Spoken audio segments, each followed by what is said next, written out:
Rick Stevens, un photographe de nature passionné et expérimenté, s'aventure dans l'outback australien pour une mission photographique.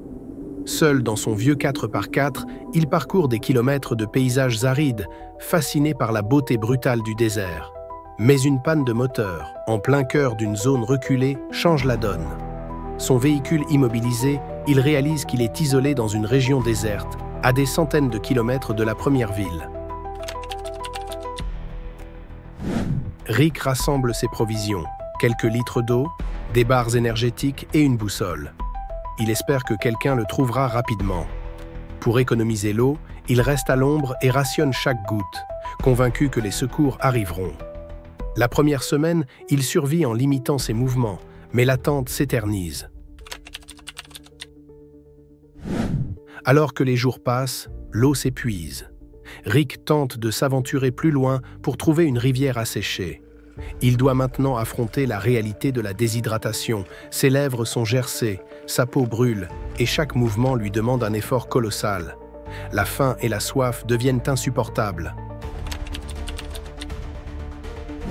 Après 2 semaines sans secours en vue, Rick s'adapte. Il fabrique un système de distillation rudimentaire pour récupérer l'humidité du sol la nuit, ramasse de rares insectes pour se nourrir et creuse pour trouver de l'ombre pendant les heures les plus chaudes. Ses instincts de survie prennent le dessus. Les jours deviennent des semaines. La solitude et le manque de nourriture affectent gravement Rick. Il commence à halluciner, voyant des mirages d'eau et des silhouettes humaines. Son esprit lutte pour rester ancré dans la réalité, mais la fatigue mentale et la soif implacable le submergent peu à peu. Au bout de 71 jours de lutte, Rick repère des traces dans le sable qui semblent récentes. Il comprend que les rangers locaux pourraient passer à certains endroits à intervalles réguliers. Avec ses dernières forces, il laisse des signes visibles. Des pierres empilées en forme de flèches et un message gravé dans le sol indiquant sa direction. Les Rangers finissent par découvrir les signes laissés par Rick et le retrouvent, affaibli mais vivant.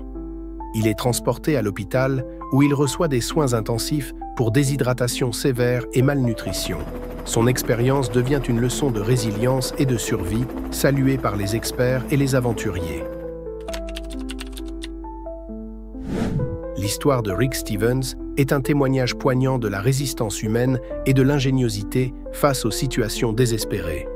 71 jours dans l'un des déserts les plus inhospitaliers du monde, avec pour seule ressource son intelligence et son courage.